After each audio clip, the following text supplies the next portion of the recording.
শাহবাগের চিত্র এটি। শাহবাগে ফিরে এসেছে শহীদরা, চাইছে বিচার। জুলাই এবং আগস্ট মাসে সরকার পতনের আন্দোলন এবং গণ অভ্যুত্থানে, এছাড়াও কোটা বিরোধী আন্দোলনে যারা প্রাণ হারিয়েছে সেসব শহীদের ছবি নিয়ে সেসব শহীদরা দাঁড়িয়েছে। তারা চাইছেন, বিচার চাইছেন, এবং সেই প্রতিটি শহীদের ছবি এই মুহূর্তে শাহবাগে নিয়ে এই বিচারের দাবি জানাচ্ছেন। এবং দেখছেন অভিভাবক থেকে শুরু করে সবাই কিন্তু এসেছেন।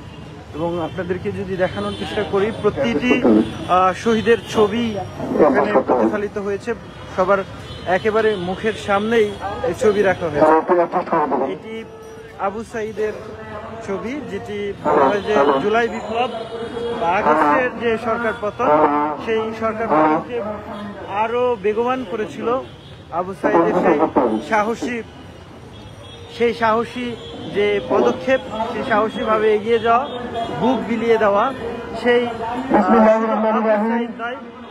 নতুন বাংলাদেশের এই সেকেন্ড রিপাবলিকের সম্মানিত নাগরিকবৃন্দ, আসসালামু আলাইকুম। 6 জুলাই যে দাবি নিয়ে আজকে প্রোগ্রামটি করেছে, আমরা স্পিক বাংলাদেশের পক্ষ থেকে এবং বাংলাদেশের জনগণের পক্ষ থেকে, ছাত্র জনতার পক্ষ থেকে এর সাথে সংহতি প্রকাশ করছি।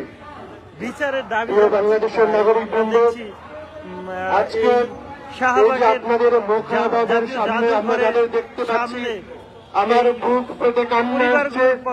একটা মাসুম বাচ্চা, আমাদের জনতার অংশ, কৃষক, শ্রমিক, এই বাংলাদেশের মানুষের রক্তের বিনিময়ে একটি রক্ত সমুদ্রের মধ্য দিয়ে আমরা এই নতুন বাংলাদেশ পেয়েছি।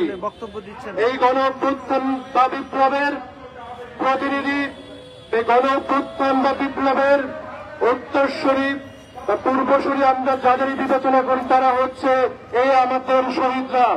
তাই আমরা বলছি, শহীদরা ফিরে আসছে। শহীদদের পরিবার বা তার পরিবারের একজন শুধু রক্ত দেয়নি, আমরা মনে করি আমরা বাংলাদেশের প্রতিটি মানুষ আমাদের এই শহীদ ভাই বোনদের পরিবারের অংশ। বাংলাদেশে আজকে যে ফ্যাসিস্টের রানী শেখ হাসিনা, সে বাংলাদেশ থেকে পালিয়ে গিয়েছে, কিন্তু তার যে চামুন্ডা, তার যে দোসররা, তাদের কোথায় লুকিয়ে রাখা হয়েছে, যাদেরকে আমরা বিচারের মুখোমুখি করব। সেই খুনি খুন চুরি করেছে, বাংলাদেশের ছাত্র জনতাকে যে হত্যা করেছে, যে গণহত্যা করেছে, সেই শেখ হাসিনা এবং তাদের দোসররা কোথায় লুকিয়ে আছে, তাদের জনগণের সামনে হাজির করতে হবে। তা না হলে অন্তর্বর্তীকালীন সরকারকে আমরা বলবো, আপনারা জনপ্রশাসন এবং আমাদের বিচার ব্যবস্থার প্রতি আস্থা রাখতে পারছেন না, তাহলে এই বিচার ব্যবস্থা আপনারা কিভাবে রান করাবেন? আমরা দেখতে পেয়েছি এখনো পর্যন্ত যে ইন্টারন্যাশনাল ক্রাইম ট্রাইব্যুনাল, যেটাকে আন্তর্জাতিক অপরাধ ট্রাইব্যুনাল বলা হয়েছে, সেখানে মূলত মানবতা বিরোধী অপরাধের বিচার করা হবে, সেই আইনটি ত্রুটিপূর্ণ, সেই আইনটি সংস্কার করার জন্য উদ্যোগ নেওয়া হয় নাই। আমাদের দেশের এই ট্রাইব্যুনালে আইন সংশোধন করে শেখ হাসিনা সহ যে ফ্যাসিস্ট এবং গণহত্যাকারী, তাদের বিচার নিশ্চিত হবে। স্বাধীন ট্রুথ অ্যান্ড অ্যাকাউন্টেবিলিটি কমিশনের মাধ্যমে, ফ্যাক্ট ফাইন্ডিং কমিশনের মাধ্যমে এবং একটি দক্ষ ইন্ডিপেন্ডেন্ট প্রসিকিউশন টিম তৈরি করার মাধ্যমে এবং যোগ্যতা সম্পন্ন বিচারকদের নিয়োগ দেওয়ার মাধ্যমে আমরা এই দেশে ফ্যাসিস্ট হাসিনা এবং তাদের দোষরদের বিচার নিশ্চিত করব। এবং অন্তর্বর্তীকালীন সরকারকে আমরা বলে রাখছি, আপনাদের মনে রাখতে হবে, আপনারা শহীদদের প্রতিনিধি, এই বাংলাদেশের মানুষের প্রতিনিধি, মেহনতি মানুষ, যারা বুকের তাজা রক্ত দিয়েছে, হাজারো হাজারো ভাই যাদের পঙ্গুত্ব বরণের মধ্য দিয়ে আপনাদের মসনদে বসিয়েছে। আপনাদের স্মরণ রাখতে হবে, আপনাদের এনজিবাজি, নিজস্ব এজেন্ডা এবং ফ্যাসিবাদের পুনর্বাসন যদি কোনরূপ করতে চান, আবারও ছাত্র জনতা রাস্তায় নেমে আসবে এবং আপনাদের প্রয়োজনে বিচারের মুখোমুখি করানো হবে। আপনারা মনে রাখবেন, এই ফ্যাসিবাদের পতনের পরে এই বিপ্লবকে সমুন্নত রাখতে হলে বা গণ অভ্যুত্থানের পরে প্রক্রিয়াগতভাবে এই বিপ্লব যদি সাধন করতে হয়, তাহলে প্রথমত এই গণহত্যার বিচার করতে হবে। যারা খুনি এবং লুটিরা তাদের টেরোরাইজ করার জন্য, তাদের মনে ভয় ঢোকানোর জন্য একমাত্র পন্থা রয়েছে সুষ্ঠু বিচার, এবং এটি নিশ্চিত করতে হবে। এই প্ল্যাটফর্ম থেকে আমরা দাবি জানাচ্ছি শহীদদের সুষ্ঠু তালিকা করে, তাদেরকে যারা খুন করেছে তাদের বিচার নিশ্চিত করে এবং শহীদ পরিবারদের পুনর্বাসন করে, এবং যারা পঙ্গুত্ব বরণ করেছে তাদের পুনর্বাসনের মধ্য দিয়ে আপনারা আপনাদের প্রাথমিক দায়িত্ব সম্পন্ন করুন। এবং মনে রাখবেন, জুলাই গণ অভ্যুত্থানের ছাত্র জনতার যে স্পিরিট, সেই স্পিরিট ধরে ধরে আপনারা এটি সম্পন্ন করবেন।